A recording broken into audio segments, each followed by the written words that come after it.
दीव येथे सुरू असलेल्या खेलो इंडिया सागरी जलतरण स्पर्धेत सिंधुदुर्गची कन्या पूर्वा संदीप गावडे हिने महाराष्ट्राचा झेंडा फडकवलाय। तिने दीव समुद्रात 10 किलोमीटरचं अंतर 2 तास 33 मिनिटात पार करत तिसरा क्रमांक मिळवून ब्रॉन्झ मेडल पटकावलाय। याबद्दल तिचं सर्वत्र कौतुक होत आहे। सिंधुदुर्ग नगरी येथील पूर्वा गावडे सध्या पुणे बालेवाडी येथे प्रशिक्षक बालाजी केंद्रे यांच्या मार्गदर्शनाखाली जलतरणचे प्रशिक्षण घेत असून आतापर्यंत तिने राज्य व राष्ट्रीय स्तरावर दमदार कामगिरी करत अनेक पदके मिळवली आहेत। या कामगिरीच्या जोरावरच तिची खेलो इंडियामध्ये सागरी जलतरण स्पर्धेत 10 आणि 5 किलोमीटर स्पर्धेसाठी निवड झाली आहे।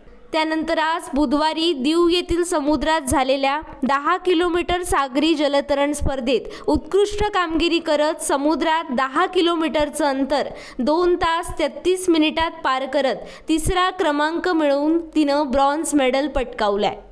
गुरुवारी ती 5 किलोमीटरसाठी सुद्धा समुद्रात उतरणार आहे। या स्पर्धेसाठी राष्ट्रीय जलतरण संघटनेचे सेक्रेटरी राजू पालकर यांचं मोलाचं मार्गदर्शन लाभलंय।